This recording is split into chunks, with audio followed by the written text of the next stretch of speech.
And what is practice?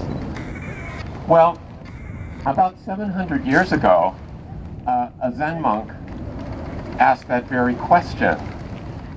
Dogen, a Japanese Zen monk, and this is his story as he wrote it.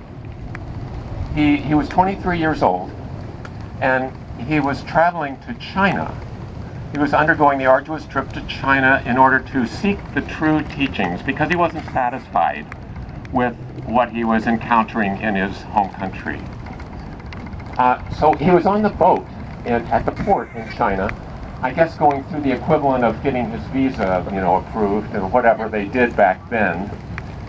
And it was a several-day process. So he was waiting on this boat, and much to his delight, a senior monk came from one of the monasteries nearby and came up onto the boat. And what he was there for, he said, the Buddhist Dogen was delighted. He greeted him. He said, "Oh, I have so much I want to ask you." And the monk said, I'm sorry, I'm kind of in a hurry because I'm here to buy these special mushrooms from the Japanese merchants who are on board. Because tomorrow we're having a special festival dinner, and I'm the head cook. Well, Dogen looked at him, and he's 23 years old. He's kind of doesn't filter sometimes what he says. And he said, "Hey, I can't believe you're doing this. I mean, you're a senior monk, and here you are. Your monastery is 14 miles away. You walk down here to get mushrooms. Why aren't you practicing? Why aren't you meditating and studying the sutras? I mean, why are you doing this kind of work?" And the monk said to him, "My friend from afar,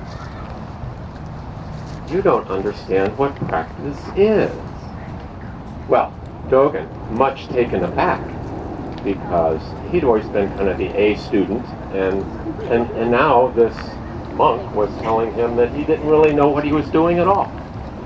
So he said, well, what is practice then? Tell me. And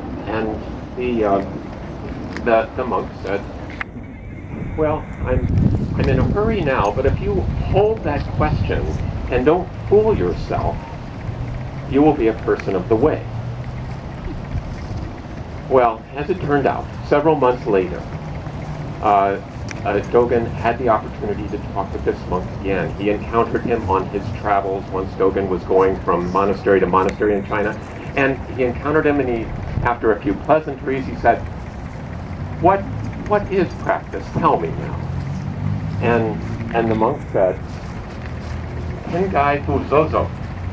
I'm probably murdering the pronunciation, but as I understand it, that translates something like, "Nothing in the world is hidden," or "The truth manifests itself in all places and in all things," or "Everything you encounter is your life," or "Practice is at your feet, the ground at your feet." So, what is practice? Well, today, this is practice.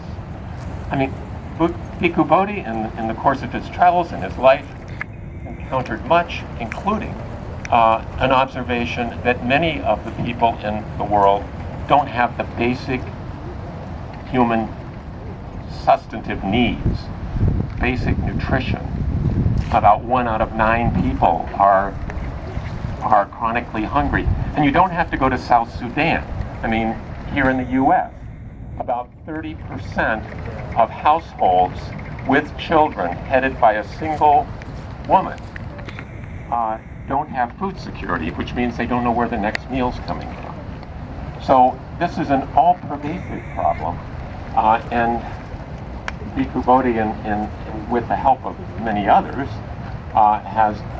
is addressing this problem. And I would just encourage, I'm going to finish right here, but I would encourage you to look at the website for Buddhist Global Relief, because it's inspiring.